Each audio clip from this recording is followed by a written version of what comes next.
This video is brought to you by Jab.se, the lead supplier of MMA gear in Scandinavia. BetSafe.com, Europe's only online betting site for MMA. Sebastian Vendel-Martinez with MMA Minute and Studio MMA, and we're here with Michael McDonald, who faces Renan Barão for the interim bantamweight title. And tell us, how are you feeling before this fight? Feeling a little hungry right now. I've been standing a while, so my feet hurt a little bit, but in all honesty, I feel really good. My body feels great. I feel like I'm starting to acclimate to the time very well. I feel like everything is going perfect. Is this your first time fighting in the UK? It's my first time out of the country. Wow. So, and what have your first impressions been so far?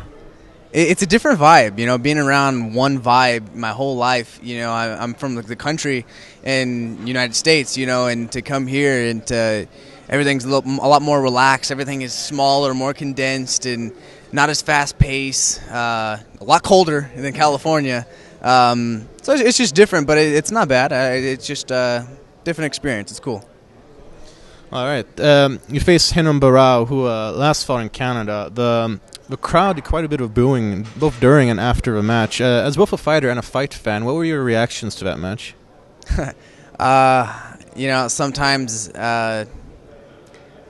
Sometimes you got to cut out the fan, and sometimes you got to cut it out as a fighter and look at them as martial artists and as competition and somebody who could stand in front of me. So I wasn't looking at the fight. I wasn't paying attention to how exciting the fight was or wanting to be entertained. I was looking at specifically their fight skills and how they're implementing, their strategies and on the deeper meaning of it, because I knew I was going to fight one of them, most likely both of them in my lifetime. And what do you think of Renan Barão's performance against Uriah Faber? I don't know about performance. I really don't look at performances. I don't look at fights in particular.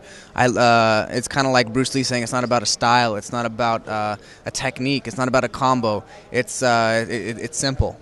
If you strike and they fall, that's all that matters, and trying to look at the basics of martial arts in both of them. How is their defense? How is their hand positioning? How is their body rotating? How is their movement? How is their distancing? Those are the things that I was looking at. I wasn't paying attention on the fight and how exciting it was or anything else.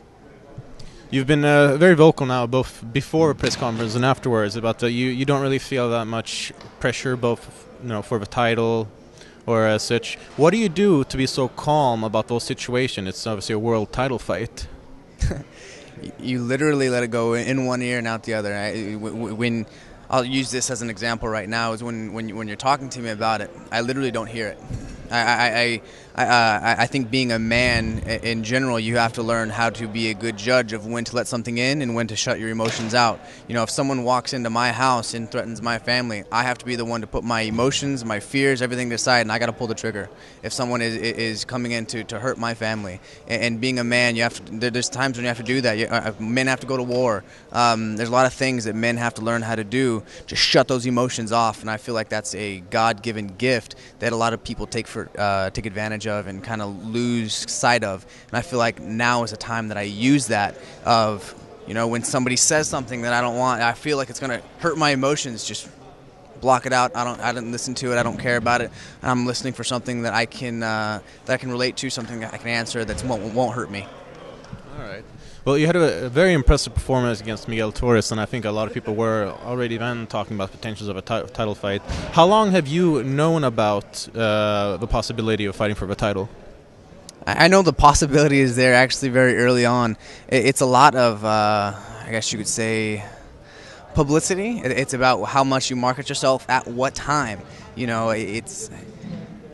can go and exploit an idea right now, but you might not be ready to take advantage of that fully. And I knew I'm going to be better at 24 than I am at 21. I'm going to be better at 26 than I am at 24. The longer I can wait until I get to the top, until I get that chance, the more successful I'm going to be when I get there. So I took a more relaxed route getting here, even though I know I could, call it and get the attention right now. I chose to wait because I wanted it to be the right time. And is there anything particular that you focused on in training to prepare for this fight? Same thing as always. I don't dedicate my training to an opponent. I know that on this one it's going to be a 5-round fight instead of a 3-round, so I actually doubled my my training camp time for this one, make sure I focus more on cardio. But it's not about my opponent. My opponent can change today, and that would be okay with me. It's not about Renan Barão. It's about me and sticking to the gifts that God has given me. And if you should win on Saturday, in which way do you think that you do so? I don't know. I feel like when I limit myself to techniques and predicting how the fight's going to go, I set it in my mind, this is what's going to happen, and I kind of shut out, not even trying to do it, but subconsciously you shut out other possibilities and other weapons that you have. And so me personally, I don't go in with a game plan. I don't know what's going to happen. I don't know what round it's going to happen or, you know, what it's going to look like. I have no idea. I go in there every time with no game plan. Everything that I do is just spur of the moment and letting training kick in. I have no preconceived notions of it. Well, it's pretty impressive you've come so far with such a tactic. It's, I guess it proves that it could work going into a fight without a game plan.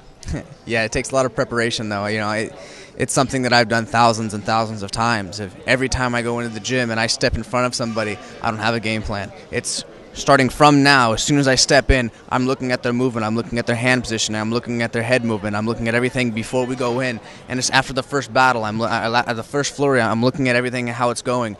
Every single fight is a reset. Every time I spar somebody else in the gym, it's a reset and start from zero. Start learning about them again and start taking people apart without that preconceived notion of, I'm going to win by a straight right. And now in my head, I'm throwing more straight rights than anything else when that might not be the weapon that I should be throwing at that time. You've talked now a lot about sort of shutting off the emotions. What about the positives? Do you not feel like the sort of positive emotions and expectations could help you? It's a fine line between positive emotion and negative emotion. Emotion is emotion, and emotion clouds judgment, whether it's positive or negative. People might look at that title and say, "That's what's motivating me," you know, or they might say, "Oh, that's what I want, and that's what's going to make me train better." You know, I'll say everybody needs motivation. Whether it's right or wrong, you need motivation. But if you can get motivation the way it should be, then do that. But people motivate themselves by emotion, and I think that's the wrong way to do it. They have to be motivated by something, so if you have no other choice, go for it, you know. But if you can get motivated, I'd say that like I would, without emotion and shutting emotion out completely, then I think that's the way to go, because emotion clouds judgment, whether it's good or bad. And how do you get motivated for fights? What's motivating you right now?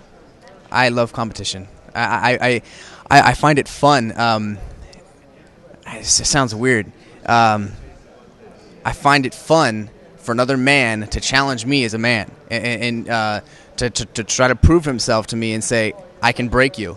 You know, I find it fun, or I can say, try. You know, let's see. Yeah, let's see if you can break me. I don't think you can. I think I could do that. Let's see if I can. You know, to test myself as a man. And I think it's that stubborn will of another man is coming in and saying, I can break you. You know, all right, dude, let's try. You know, that's what motivates me. But it's not an emotion. It's not about I don't want to win, or I do want to, or I don't want to lose, or I do want to win, or what's going to happen if this or that. Or it's not about that. It's I enjoy competition, and I see all competition as the same. All right. Well, I know that us as fans are very much looking forward to the competition taking place on Saturday. So we'll round off with that. This is Sebastian vendel-Martinez with MMA Nytt, here with Michael McDonald, who faces Renan Barão on UFC on Fuel 7 on Saturday. Thank you very much. And good.